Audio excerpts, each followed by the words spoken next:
Good morning. It's Friday, July 31st, I guess. It's about 75 degrees outside, really humid. It's about 9:30 in the morning between meetings. Today's forecast calls for not as hot with 79, but more humid than yesterday, which I didn't think was possible. We might even hit quadruple digit percentages with the humidity today. And then showers and thunderstorms. So, not really sure what to make of that, but I guess once I'm done with work, we'll figure it out. So, nothing planned for the day. I still kind of have my same options as yesterday to go over by the Wisconsin border and do some hiking. I can also do some kayaking here a little bit closer to town, but we'll largely wait and see what the weather does. So, that's it for now. Catch you later. So I was out here, I went ahead and kind of got things buttoned up a little bit for when it does rain. Got my cover put back on my silverware holder and got my lawn chair put away. And I'll leave that little table out there because we didn't get any wind yesterday and I don't think we're going to get it today. One benefit of being right off of this hill back here is we don't seem to get much wind back in here, which is kind of nice. So I guess we're all buttoned up and ready for the rain here. I guess time to go back in, go back to work. It's 4 o'clock. I'm just sitting here editing video because I'm pretty much done with work for the day. I just have to submit my timesheet, which I'm procrastinating on. I heard buzzing noises and put my window shade up, and I have new neighbors. So that's awesome. Yeah, it's a pretty quiet afternoon. Like I said, it's 4 o'clock. It is 76 outside with 700% humidity. Air conditioner's been running pretty much nonstop all day long. And work has been fairly slow-ish. So I've been mostly done for about the last half hour or so. So yeah, kind of a chill afternoon. It is super overcast out. It hasn't really stormed or rained yet. I haven't looked at the radar for a while to see if that's still coming or not. I've pretty much determined I'm not going to go do any sightseeing tonight. I'm just going to stay in, edit some video, watch a movie. I might go in town and get some supper or something. I don't know. Yeah. More later. Well, I take it they're not staying very long because he's dropped all of his stabilizer jacks, but he's still hitched onto his truck, so he has no way of unhitching at the moment. So I assume they're not going anywhere, which means they're probably just here overnight. Seems like almost all the people who come in here are just overnighters. There's an RV a couple slots over. They were here for 2 nights.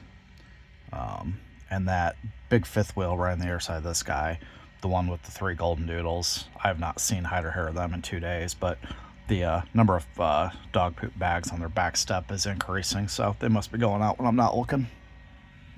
RV park drama. Well, it's 5:15. I'm officially done with work, except for submitting my timesheet. I've unofficially been done with work for about an hour. According to Never AccuWeather, it's already raining. It is maybe starting to sprinkle just a tiny little bit. It may have actually sprinkled a little bit earlier, so a little bit of water on my table. Yep, I'm for sure just going to stay in tonight. I downloaded a new Kindle book to my tablet. And one of the things I wanted to do this summer, which I have not done any of yet so far, I've been gone for a month, is catch up on some reading. So I think that'll be the plan for tonight. I'm still working on a little bit of video editing. Yeah, it's starting to sprinkle a little bit. Still working on a little bit of editing. And yeah, just mix that in with a little bit of reading. And I might go back and get some more of them wings. Those were really good last night. So I might do that for supper again. Anywho. That's what's new around here. Absolutely nothing. Alright. I'm going back inside. Pick you all up later. 6 o'clock. Rain's finally here. I don't know if you can hear it on the roof.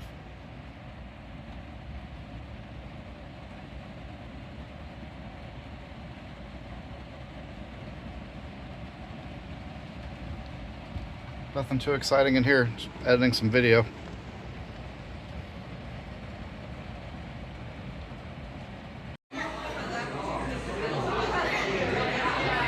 Good dreary morning.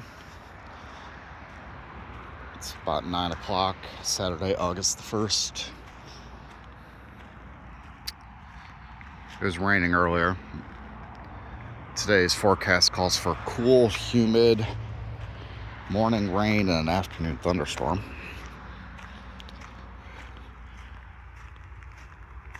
My new neighbor pulled out rather noisily this morning around 7, slamming doors and banging storage compartments.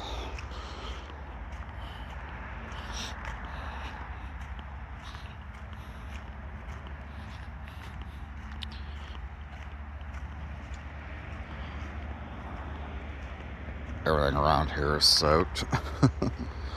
It rained. It downpoured last night.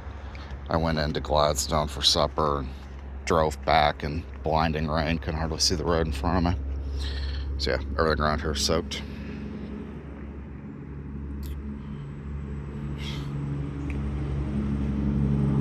Do not know what my plans for the rest of today are going to be yet. Kind of have the same options I've had for 2 days. There is one historic state park east of here near Manistique that I missed while I was looking at my map the other night that I could go do. There's the hikes over by Wisconsin again, and there's also kayaking up on the Escanaba River. I'm kind of leaning towards not doing kayaking. If we suddenly get a thunderstorm, really don't want to be out on the water.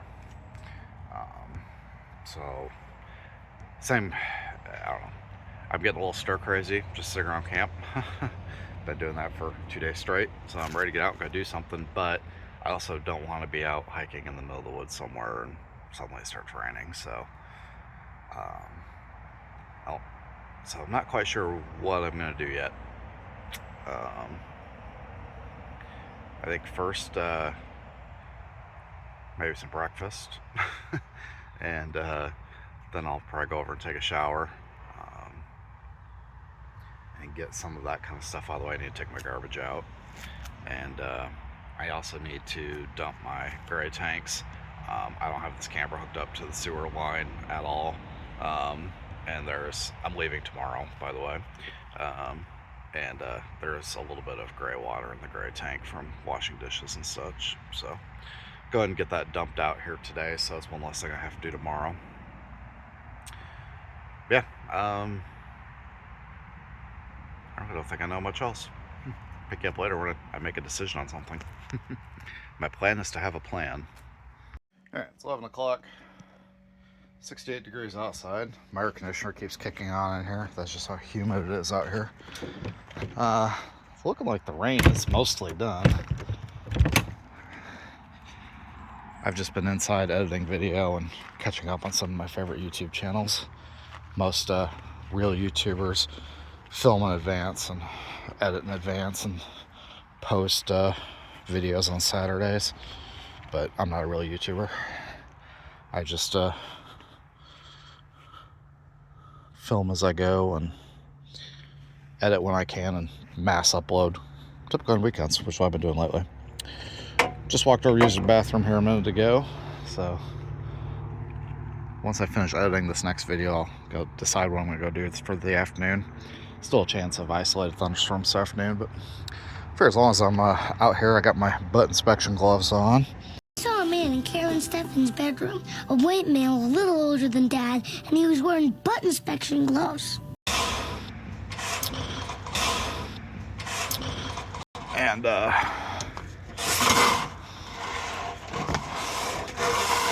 figure we'll go ahead and dump my gray tanks.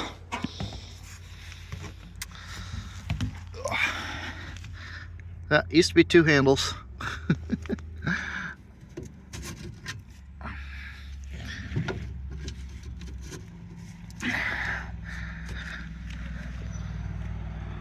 I need to, I've got it on my Walmart list next time I get to a Walmart.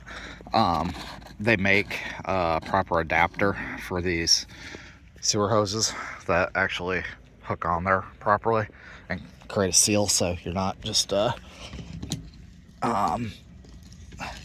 sticking your hose just down in there and releasing sewer gases. I don't have one, but I will get one. It's on my list. All right.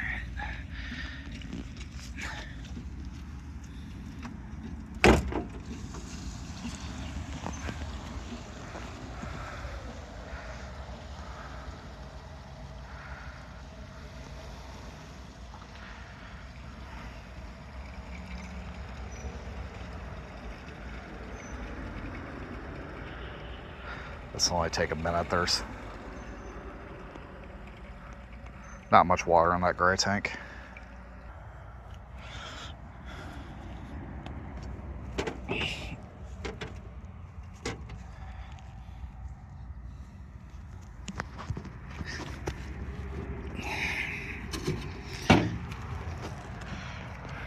All right, this part takes 2 hands. Gotta finish draining this hose. One of my old coworkers he used to go camping with once in a while. When I had the pop-up, he had a big travel trailer. He always told his kids that he called this thing the Stinky Slinky, which I guess is fairly accurate because this one does do the little slinky thing of expanding. All right, now we got to jam it back in here. I do like that this trailer does have the storage bumper, so you don't have to keep these things in your storage compartment. But all right, I'm gonna cram this back in here and go back inside, and we'll call this chore done for the day. Oh, I guess I can put my cap back on here. Okay. All right, catch you later. Well, I'm not sure all that effort I went to clean my tanks, which led to the breaking of the black valves, worth it. So my fresh tank is full. My black tank is showing 1/3, which is possible because there is still soap water in the black tank that I didn't get out before that valve broke. But I just emptied the gray tank and it's still showing 1/3 full. But I don't know. It is what it is. All right, back to editing. Hey, 3:30. What's that big bright thing in the sky up there?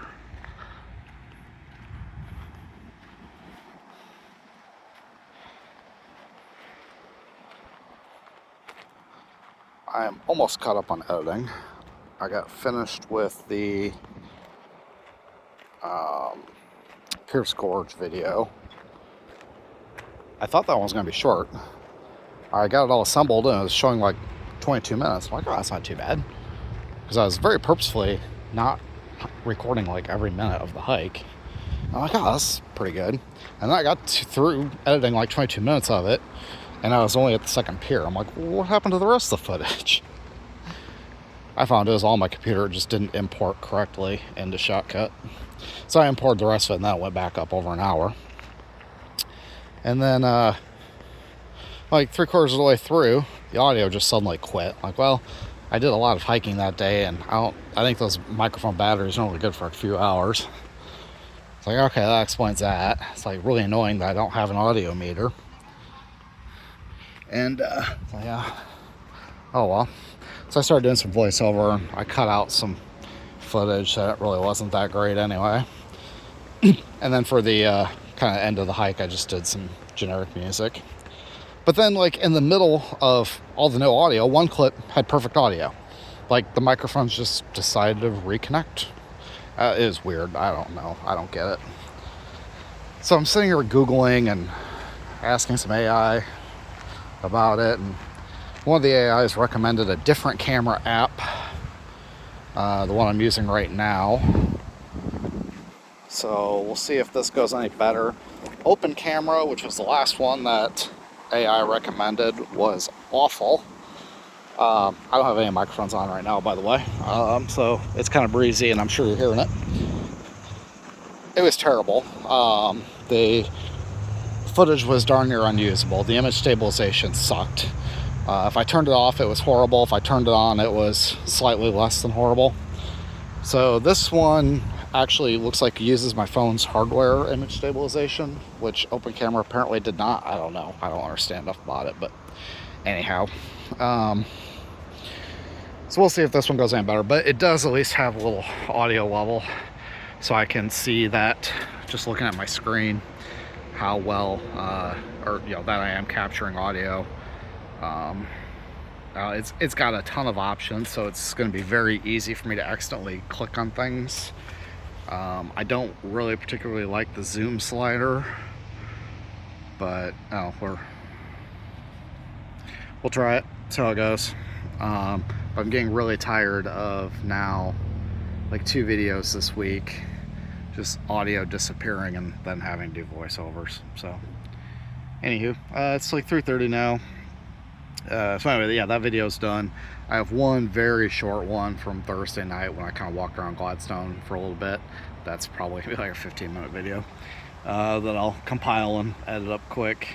I just took about a 45-minute nap. My neighbor, I think I mentioned earlier, my neighbors woke me up when they left this morning, and then I couldn't fall back asleep, so took a little nap. Never AccuWeather says we still have a chance of thunderstorms in half an hour. There is some stuff kind of building to the south, down towards Escanaba, so I'm definitely not going to risk hiking today, but I might go do some hiking for a little bit. I don't know, something to do. Now it's flashing a red exclamation point at me. I don't know what that means. And what I can't find is the... Oh, there's the button for selfie mode. Okay.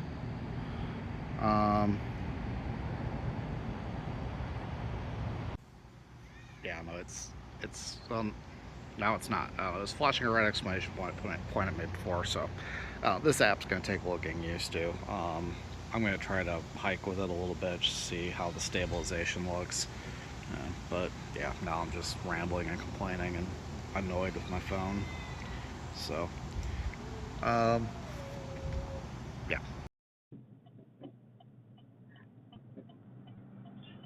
Alright, still getting used to this new camera app, but this is Fayette State Park. It's about 45 minutes away from camp. Got mostly blue skies ahead of me. I did go through a slight rain shower coming down the side of the coast, so there's still some clouds behind me, but hopefully this stuff is moving on and out of the area. It's kind of hard to, unlike home, like you watch the cells like just pass through west to east. Up here, like things just build and circulate. It's really hard to look at a radar and know what it's going to do. So yeah, let's go check this place out. Basically, I was going stir crazy in the camper. Caught up on some of my favorite YouTube channels and edited some video of my own. And even though it's a little bit late in the day, it's almost 5 o'clock. We'll get out here, look around, walk around a little bit, get moving, and I'll go get some supper after I get back to camp later. Alright, so this place appears to be fairly busy. I don't know too much about it other than it's a historic town site. But we're going to learn. Fayette was a company town whose residents depended on the Jackson Iron Company for jobs, housing, medical care, and supplies. From 1867 to 1891, the furnaces of Fayette produced high-quality charcoal iron for America's steel industry and supported a bustling immigrant community of nearly 500 residents. Today, 20 structures, including the furnace complex, business district, and employees' homes, recall the daily life of this community. Sure.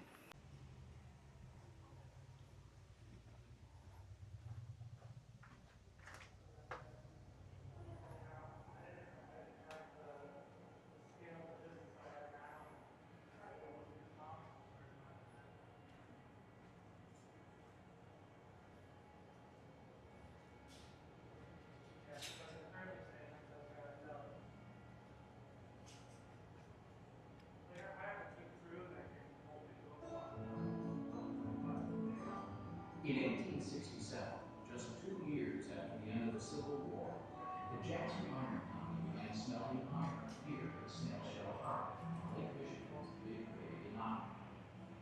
Fayette Brown, general agent of the Jackson Iron Company, founded the town to produce charcoal iron for America's steel industry. Fayette was an excellent location for a furnace town. Dolomite, quarried from its bluffs, provided building materials for a blast furnace, plaster, and most important, flux to separate the impurities from the melted iron ore. Thousands of acres of hardwood, mostly maple and birch, were used to make the charcoal needed to fire the furnace. It had a protected harbor deep enough for ore boats. Iron ore from the Marquette Range was shipped by rail to Escanaba, where it was transported to Fayette by barges and tugboats. Once the smelted iron was cast into ingots, called pigs, the company shipped it to steel mills in the lower Great Lakes region.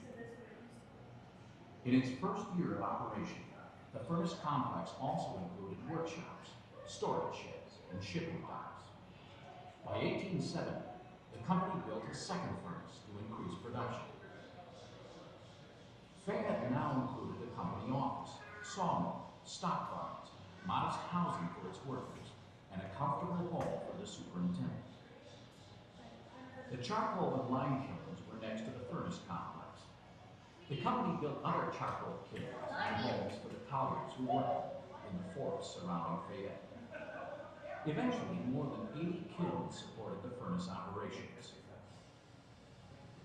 The company also built its own railroad to haul charcoal, hardwood, and sand needed for the casting house floor. Docks, warehouses, and a crusher that pulverized the ore for smelting bordered Fayette's small harbor.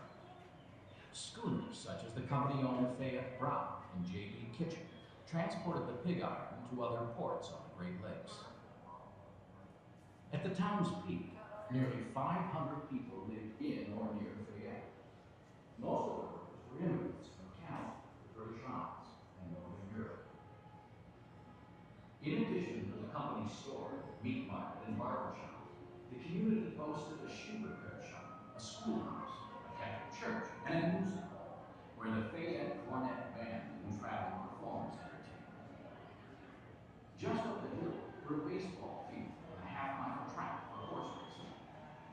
Travelers to Fayette, whether coming for business or pleasure, found good accommodations at the Shoreline House. The company-owned hotel, which boasted a two-story outhouse, was enlarged to its present size in 1882. The superintendent's house overlooked the harbor and furnace complex. Known as the White House, it featured 11 rooms, a wraparound porch, and a wallpaper fridge. The company physician probably practiced medicine in the house next door. One doctor, Curtis J. Bellows, also raised horses, raised purebred chickens, and studied electricity on Liberty, Fayette. Foremen, skilled tradesmen, and officers such as William Pinch lived in frame dwellings and duplexes.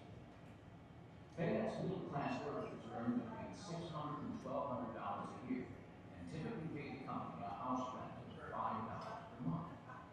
9 of these homes still stand today. The company built crude log houses for its laborers and their families. None of these buildings have survived on site. The reconstructed cabin is based on archaeological research and examination of the cabin that is believed to have been moved from Fayette after the company closed down. Fayette produced pig iron for over 4 years. I'll talk to you later. The local hardwood needed to make charcoal was nearly gone, and more economical coal-fired blast furnaces had been developed in the east. Fayette's demise as an industrial community was certain, and by the fall of 1891, the Jackson Iron Company ceased operations.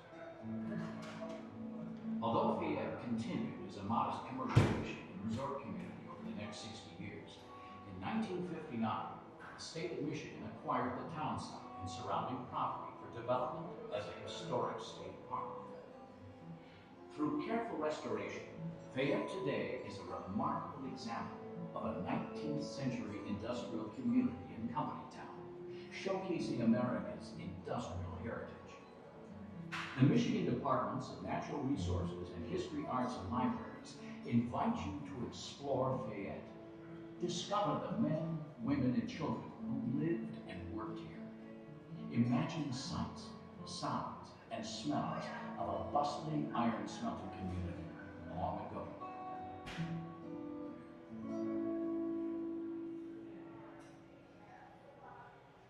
All right, there we go. That's the history and what we're going to go look at. That's a really cool model.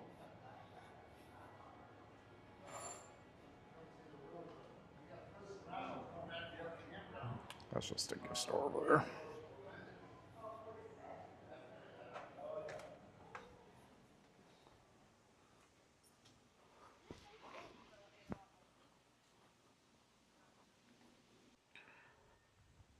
All right, just got a little bit of a pathway down here. So anyway, I did delete the clip where I said I'm testing a new phone app to hopefully get around the issue with microphones cutting out and me not realizing it. So we're trying doing. But I'm going to use this clip right here as a test of how well the image stabilization is working. Also, it looks like I may finally be able to record to a different folder, which is what I was trying to do with Open Camera as well, to avoid all these video clips automatically getting backed up to Google Photos. Because like I talked about before, after I download to my computer and edit and compile, they get saved in Google Drive, which doubles my space. There's the bluffs and the harbor.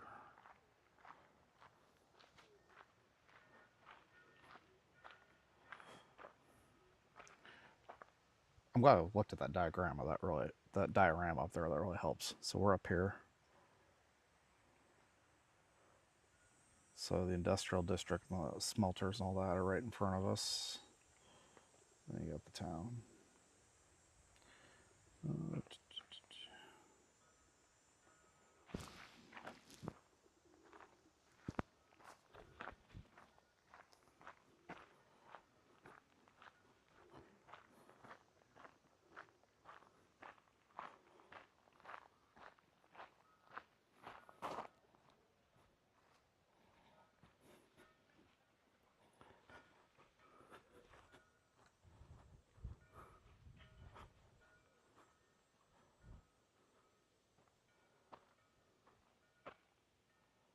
Oh, so this is where the jail and granaries were.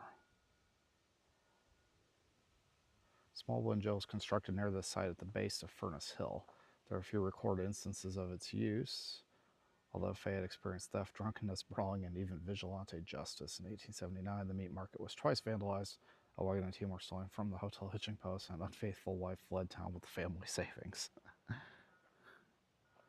All right.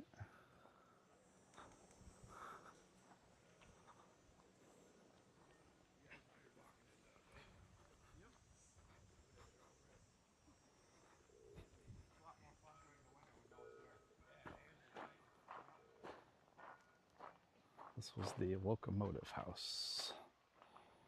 The A.M. White was one of two small locomotives that were serviced at this site. It was built in Pittsburgh in 1871 specifically for the Jackson Iron Company's furnace operations.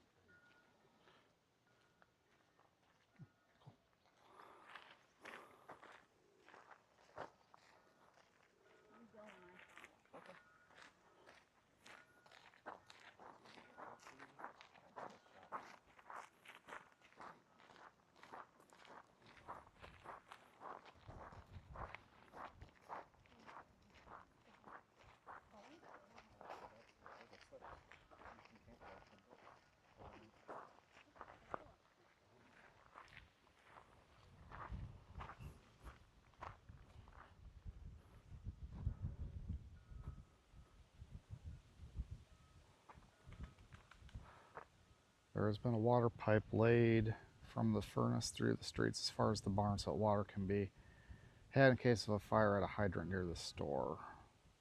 The underground pipeline began at Snail Shell Harbor, supplied potable water to the company house, hotel, and stock barn 8 hours a day or night. Its clanking can be heard above the howls of the neighboring dogs.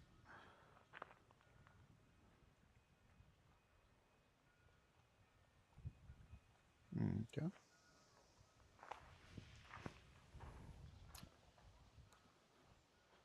All right, well, that couple went over to the left into town, so let's go down here.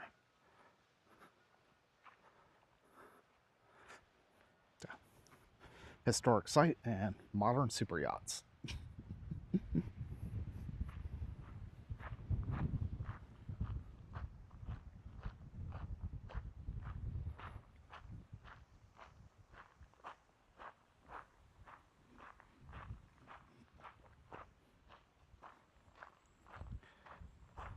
Iron smelting process. Step 1, readying the iron ore. Step 2, refining the iron ore. Step 3, making pigs. Okay. So basically, if you didn't read all that, they take the iron ore, mix it with charcoal. They then burn it because the charcoal burns. So all the impurities in the iron ore float to the surface. They skim that off, and then what's remaining is a more pure iron ore. Then that they would drop down into sand, where it would be busted apart with sledgehammers.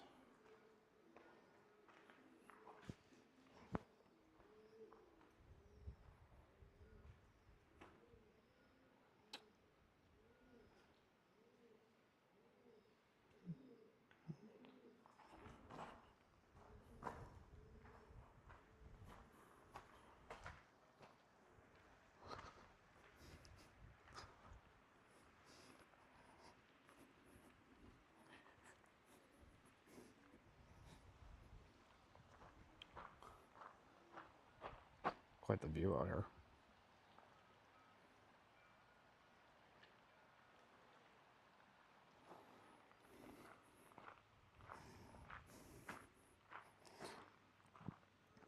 The 5 o'clock whistle is the most tedious noise ever made. All right, so here's the furnaces in operation.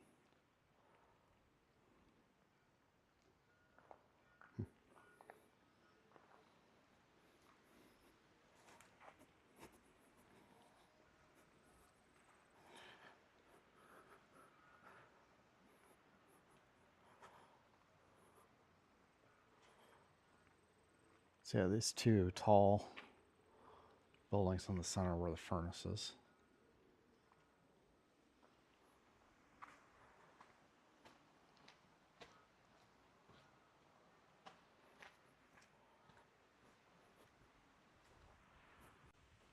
Wonder what this little thing was. I'm guessing the sign right in front of me is going to tell me.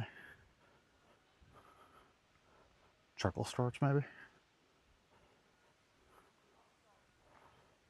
Charcoal kilns.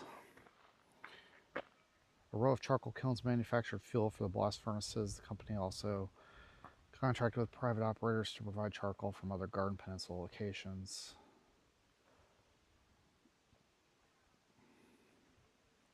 Turning wood into charcoal. They're made of brick and closed by a timber framework. Workers tightly packed wood into the kilns and started on fire with oil-soaked rags. The top and side iron doors were shut, leaving the wood to slowly burn in a low-oxygen environment. This charring process lasted 6 to 8 days. Each kiln could produce enough charcoal to fuel the blast furnace for half a day during peak operation.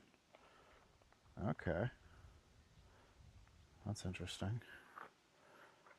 By 1907, 15 years after the kilns were last used to make charcoal, they no longer had their wooden framework. This photo shows their distinctive beehive shape.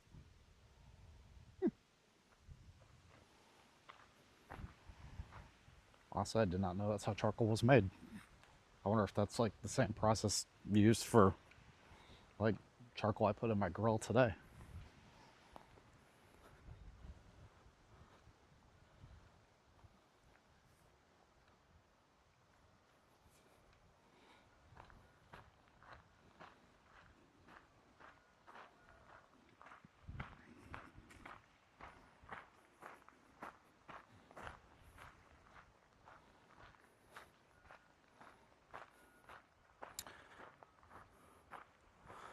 So this is the harbor.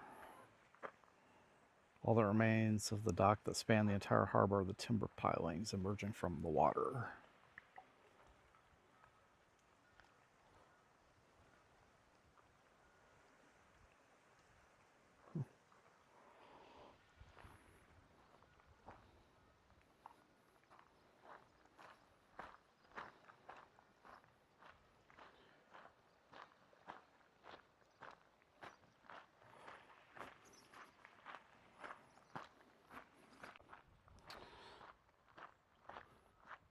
I think this was the general store.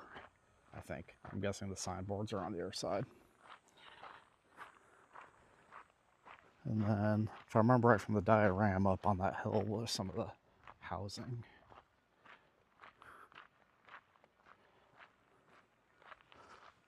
And their super yachts. This is kind of a cool place.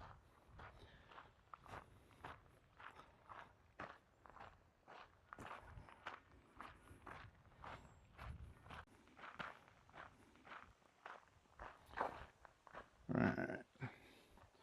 The ice house site. Laborers cut lake ice, often 3 feet thick. 3 feet thick. Try saying that 4 times fast. Into blocks and stored it here in the insulated ice house, packed with sawdust and straw. The ice was used in warm weather to preserve meat and perishables. An overhead cable system delivered block ice to the village meat market and the town hall. The Jackson Iron Company filled its ice house at Fayette last week, finishing on the 1st. On that day, the ice taken from the bay a quarter mile outside the harbor was 38 inches in thickness and as solid as is in December. Interesting photo of them cutting the ice on the lake. There's a pretty good view of the harbor and the smelting house, whatever that building is. And that building right behind that tree that we determined is the town hall.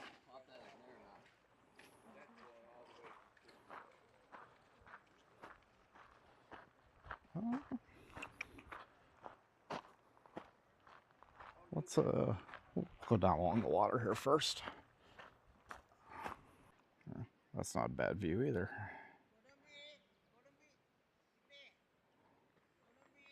That could be a thumbnail.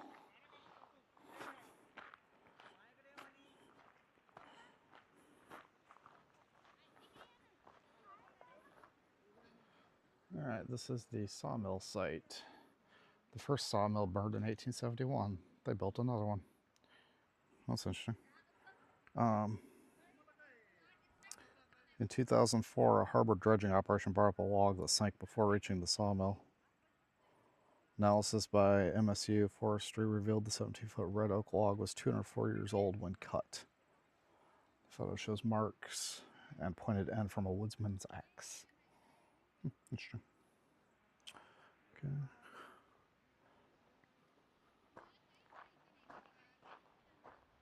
Yeah, look at those sandstone bluffs.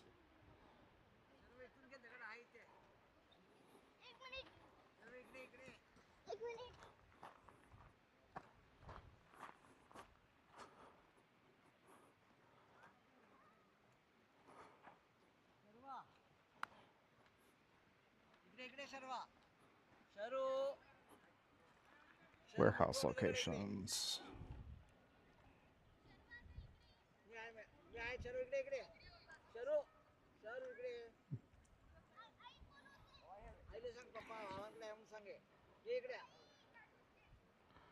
There's my thumbnail. See if we can get through. Yeah, I'm not a fan of the zoom function on this app, but it'll get the job done. I really like that I can see right on screen what the microphones are doing. Old wagon wheels.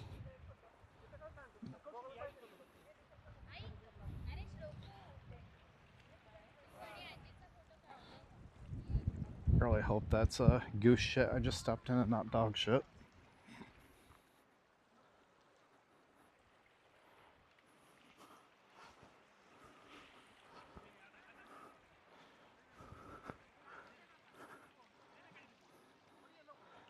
That could be a thumbnail too, maybe. All right, so what's back here? Does this go up and around, or? Guess we'll find out. Yeah, so here we are outside the bay.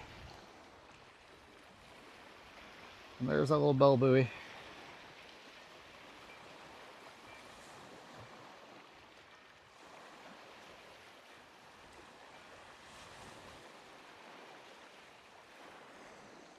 All right, back up through the Hotel Mosquito here. And I'm gonna see where the rest of this path leads. Yeah, I just adjusted a bunch of settings on this app. Changed my compression from 265 to 264 and adjusted my bit rate a little bit. I don't know.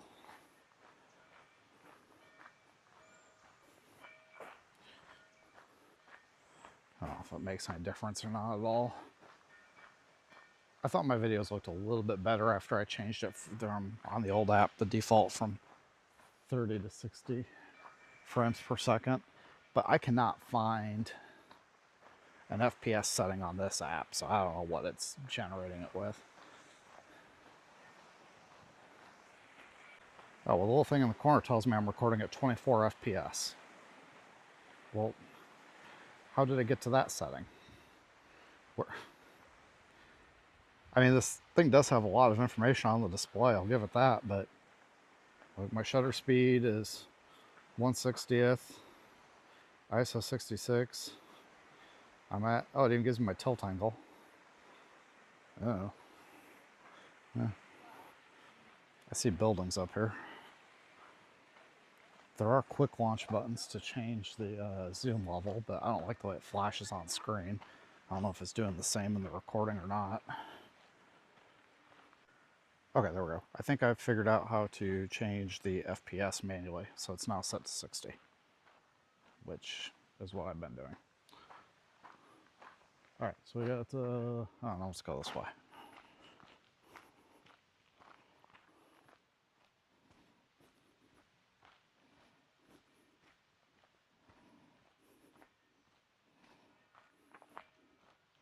So this looks to be like the doctor's house. CJ Bellows, MD.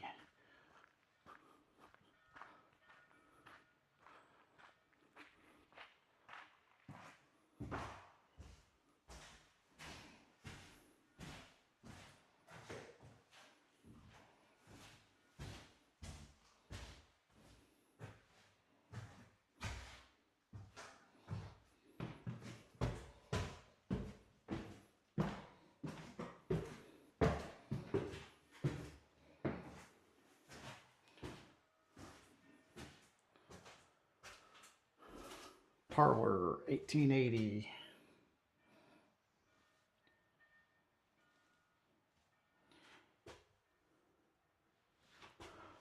And kitchen.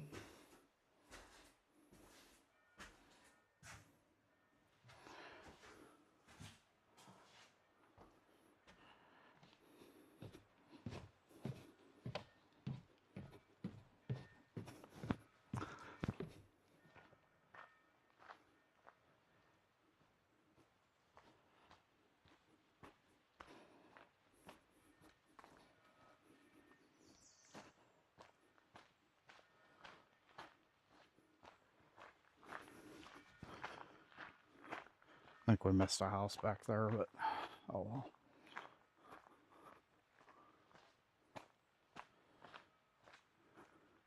I'm going to be here all day if I visit every single building. Okay, so this is, we've now looped back around because that's the harbor down there. So these are some old housing foundations.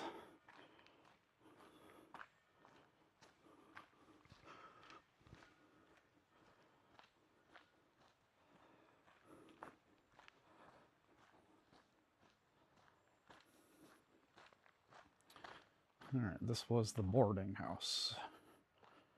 Single employees stood on this foundation. Well, the house that housed single employees stood on this location. All right. That building in the trees there, I remember seeing it on the diorama. It was like I don't remember what it was now. It was company owner's house or something.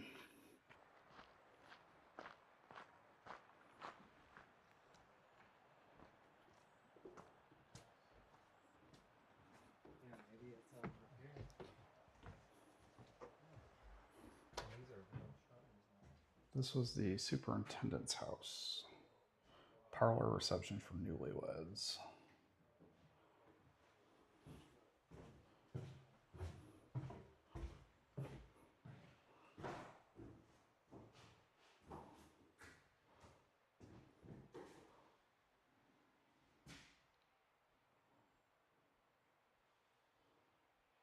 Six superintendents and their families.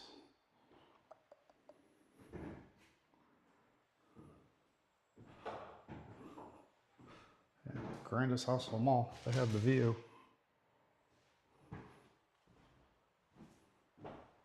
Let's see what we have here. House library.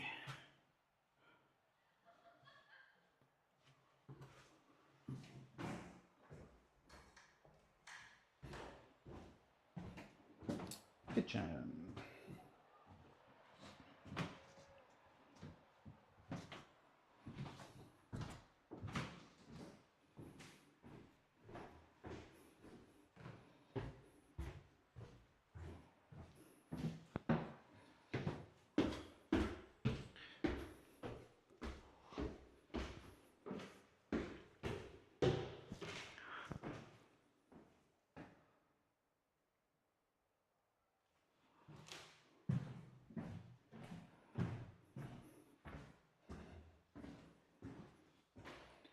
View from the top. Fire alarms in 1876 and 1883. Jolted Superintendent J.B. Kitchen from his bed to these windows as flames engulfed the furnace buildings across the harbor.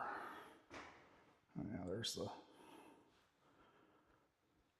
Imagine little Clara Kitchen standing in her parents' bedroom watching for her papa to come home from the end of his workday.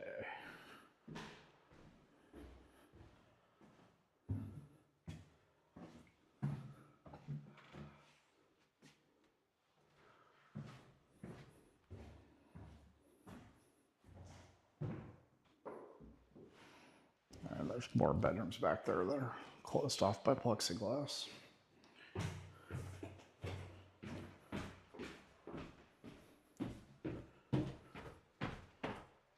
Whew. It's warm in there, especially upstairs. It may only be 80 degrees out, but it is humid.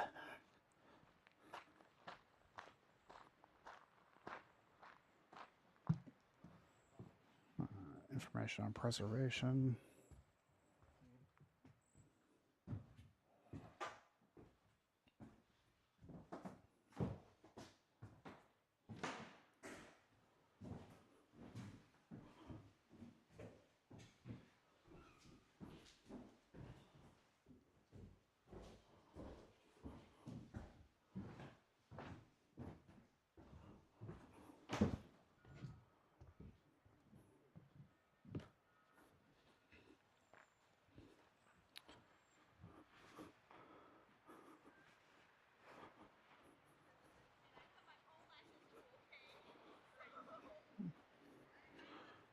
What this building was. All right.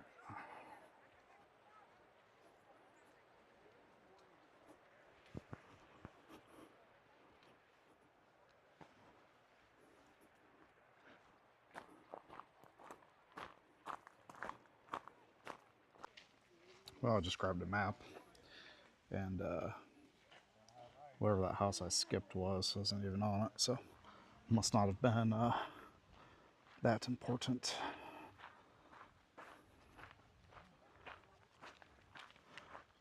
All right, but we do know now definitively that this one on the right is the town hall, and where those people are going up there is a sign that says music hall. We're gonna go around the front. Maybe we'll just work in a clockwise direction here. Seems to be fewer people over here.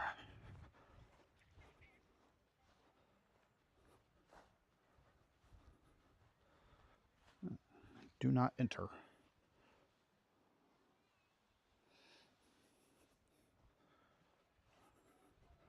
Ah, this was the company store. And then next to it was the warehouse. That would explain why this building was so large.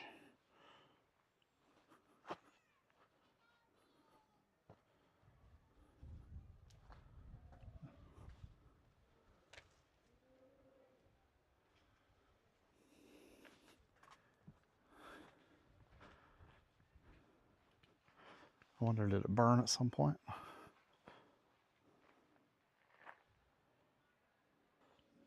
Doesn't say. Alrighty.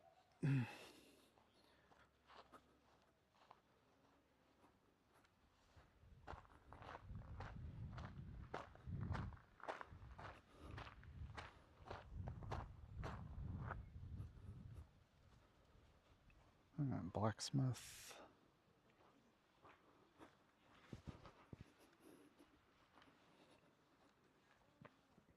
Oh, that was the blacksmith site. Building's gone. This here's the machine shop.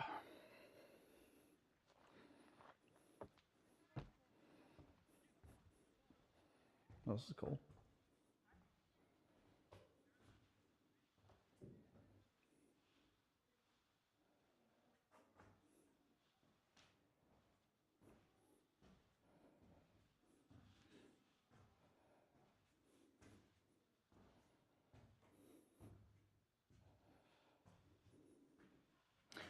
The machine shop was linked to the blast furnace. The shop helped maintain the furnace operations, and the steam that powered its engine was piped from the furnace's boilers.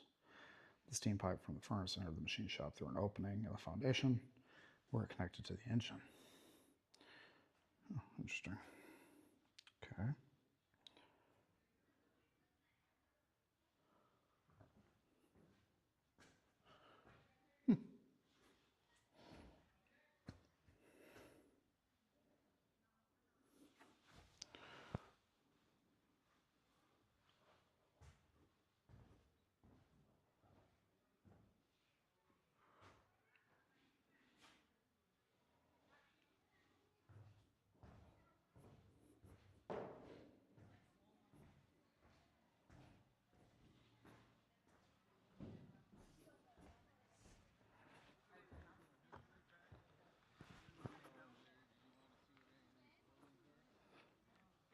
Alright, so this used to be the carpenter shop.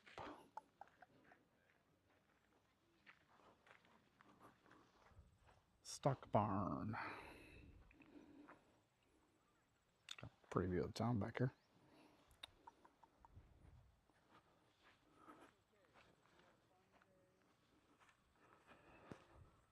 Laborer's Alley. 30 small log cabins for unskilled workers. This was reading up at the visitor center. None of these survive time, so the one that's here is actually a recreation.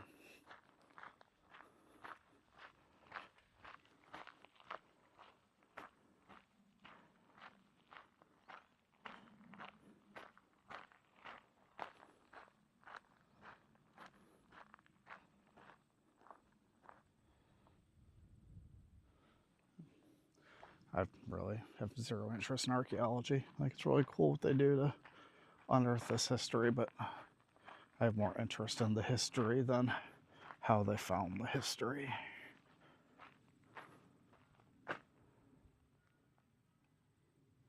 Yeah, this is the recreation.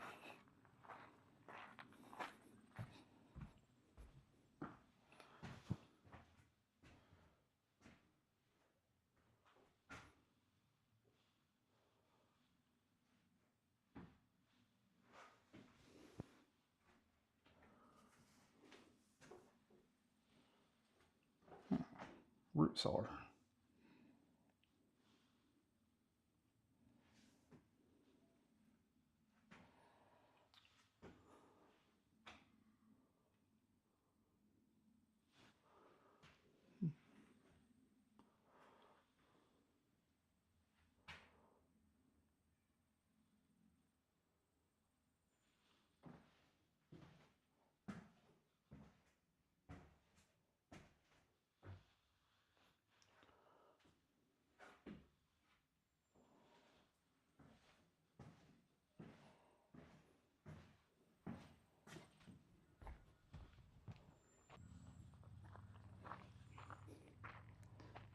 Still pretty overcast. Slag Beach. The rocky shoreline ahead is littered with slag. The impurities and iron ore separate from the molten iron. In the smelting process, they are siphoned off and hardened into masses that look like glass. Cinder limestone mixed with bits of orange charcoal. While some slag was crushed and used to pave Fayette streets, much of the industrial waste was simply dumped here at the water's edge.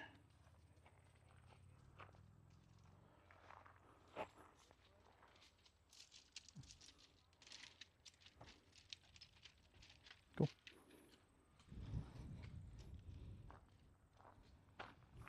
Alright, so looks back here, there's a shore trail, which I really don't feel like hiking today. Another building or two.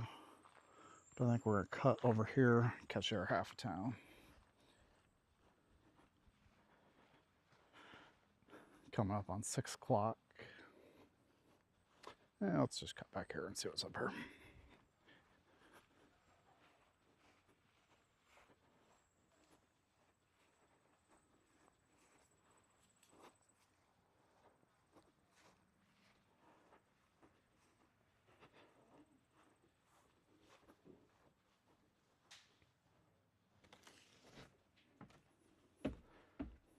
We'll go in the back door.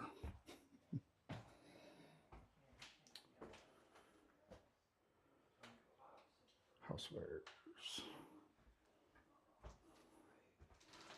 Kitchen.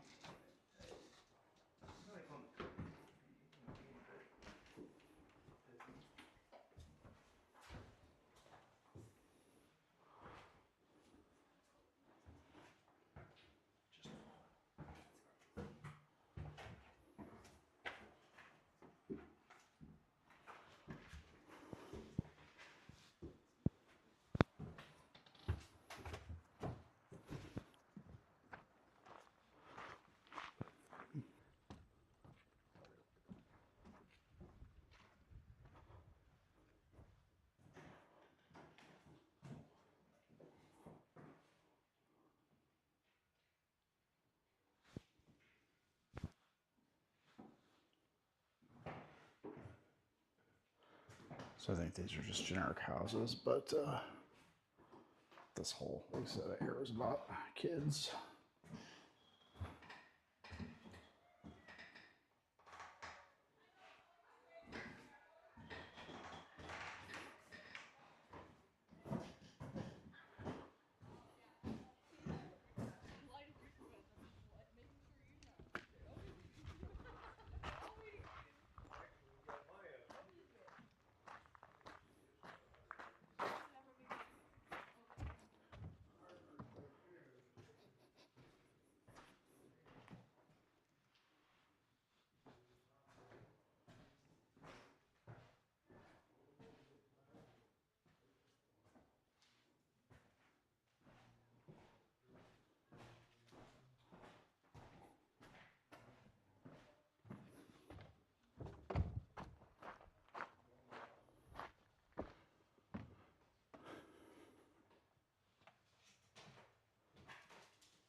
Here's where we are now.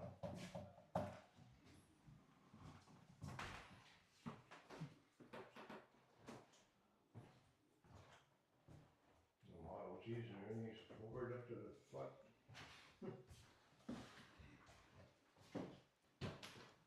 Farmers, fish oil. When the Jackson Iron Company closed its operations in 1891, Russet Smith Way.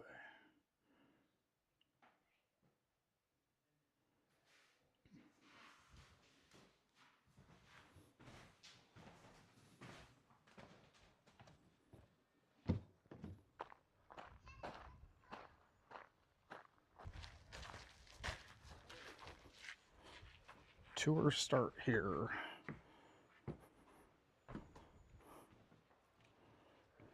I think in my case, tours end here. The Shoreline House, hotels.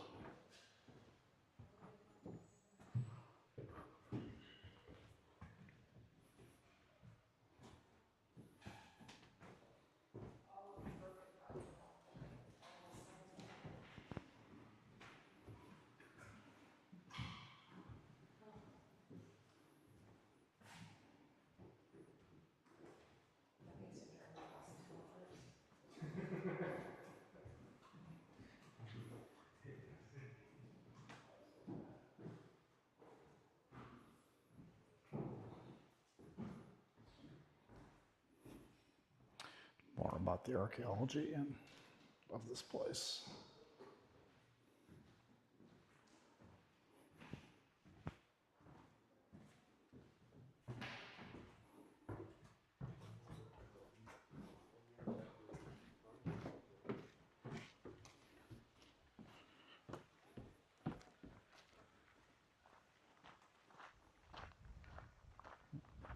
Pretty cool wagon.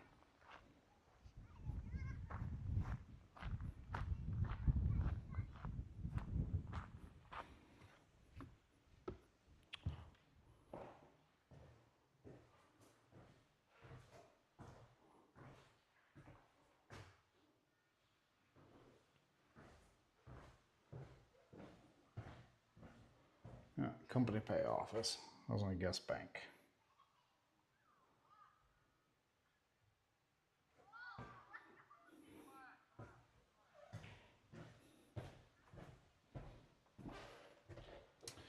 Superintendent's office.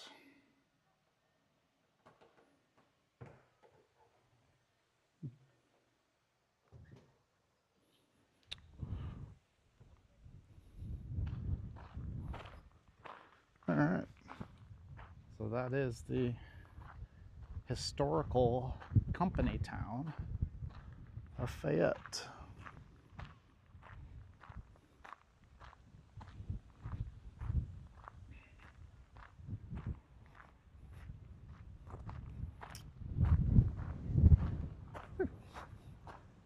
Wind is picking up a little bit.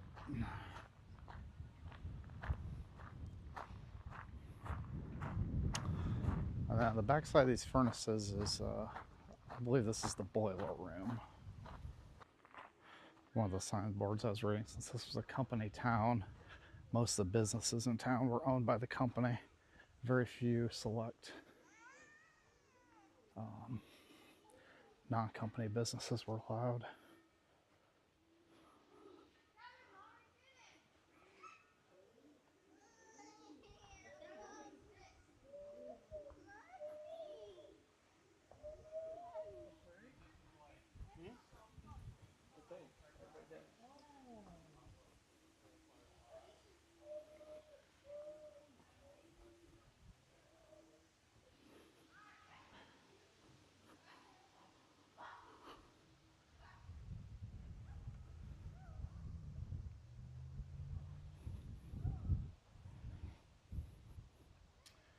Yeah, the furnace complex. Oh, so there's two pits were the hot blast ovens, boiler rooms, and then these over here are the blowing engine rooms.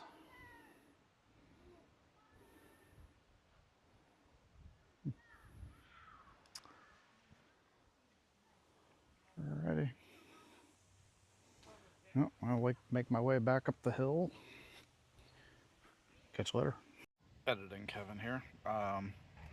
As I mentioned in this video, I was experimenting with a new camera app, trying to solve some problems I had with just the stock one on my phone. And while it solved some problems with audio, it introduced a lot of others. I had to edit out a lot of sections where it was just like frozen and making like screeching noises from the audio. There were other sections of video that just completely went missing, and then like at the end it stopped recording. So a couple of times in the video, you heard me mention like, what's this red exclamation point? Like the record button like on my phone was turning into a red exclamation point at times, and like I cropped out a lot of the conversation I was having with myself about it, but it made for an interesting day, and it's made for editing this video interesting. So if you watched all the way through this, I'm sorry, the quality is just absolute garbage. I unfortunately, like, it's now so I did this walkthrough on Saturday. Today is Monday, so I have all of Sunday's travel footage recorded with that same app. So I'm sure there's going to be more garbage, but yeah, thanks for watching through this garbage quality, and hopefully the next one may not be better, but the one after that should be. So thanks again. Have a good night. Bye.